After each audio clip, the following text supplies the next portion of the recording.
करीब 1.5 महीने बाद आखिर राजस्थान के विधि मंत्री जोगाराम पटेल के पुत्र मनीष पटेल का अतिरिक्त महाधिवक्ता पद से इस्तीफा स्वीकार कर लिया गया है। राजस्थान के कानून मंत्री जोगाराम पटेल के बेटे मनीष पटेल ने राजस्थान हाईकोर्ट में अतिरिक्त महाधिवक्ता यानी एएजी के पद से इस्तीफा दे दिया था, जिसे अब स्वीकार कर लिया गया है। मनीष पटेल ने यह इस्तीफा प्रधानमंत्री नरेंद्र मोदी के जोधपुर दौरे से ठीक एक दिन पहले दिया गया था।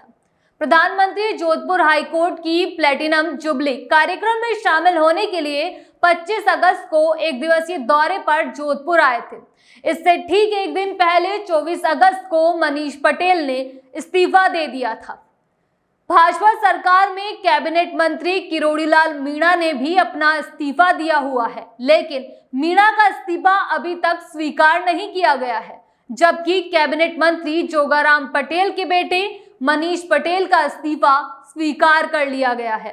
हालांकि मीणा को लेकर भाजपा के प्रदेश अध्यक्ष मदन राठौड़ कई बार कह चुके हैं कि मीणा अभी भी कैबिनेट मंत्री है और आगे भी रहेंगे। इसके पीछे क्या कारण है? आखिर मीणा का इस्तीफा भाजपा स्वीकार क्यों नहीं कर रही है?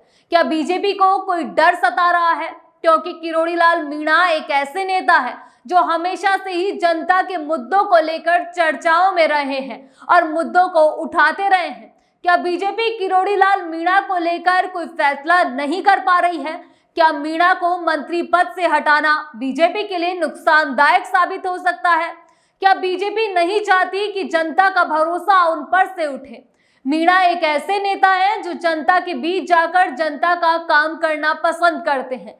किरोड़ीलाल मीणा ने जब से मंत्री पद से इस्तीफा दिया है, वे कैबिनेट मीटिंग में भी शामिल नहीं होते। हालांकि हाल ही में जब कैबिनेट की मीटिंग हुई थी तो मीणा को देखा गया था। मीणा ने इसको लेकर बात भी की थी। किरोड़ीलाल मीणा ने कहा था कि वह एसआई भर्ती परीक्षा को रद्द करने के लिए और उस पर बात करने के लिए मीटिंग में शामिल होने पहुंचे हैं। मनीष पटेल की नियुक्ति पर विपक्ष ने पहले भी सवाल उठाए थे, जिसे विधानसभा में भी उठाया गया था। कांग्रेस ने इसे लेकर सरकार से जवाब मांगा था, जिसके दौरान कांग्रेस विधायक मुकेश भाकर को सदन से 6 महीने के लिए निलंबित कर दिया गया था। मनीष पटेल ने अधिवक्ता के एक व्हाट्सएप ग्रुप में अपने इस्तीफे की पुष्टि की थी। उन्होंने कहा था कि मुख्यमंत्री को व्यक्तिगत कारणों से इस्तीफा सौंप दिया है। इस फैसले के पीछे कानून मंत्री के बेटे के खिलाफ वकीलों के बीच बढ़ती नाराजगी और संभावित विरोध के संकेत को भी माना जा रहा था। कुछ वकीलों के द्वारा प्रधानमंत्री मोदी तक अपनी बात पहुंचाने की योजना बनाई गई थी, लेकिन उससे पहले ही मनीष पटेल पीछे हट गए और इस्तीफा सौंप दिया था।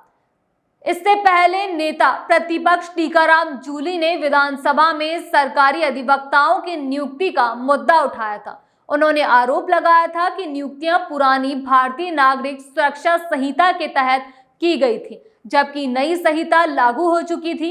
उन्होंने यह भी आरोप लगाया कि एक मंत्री के बेटे को लोक अभियोजन नियुक्त किया गया था।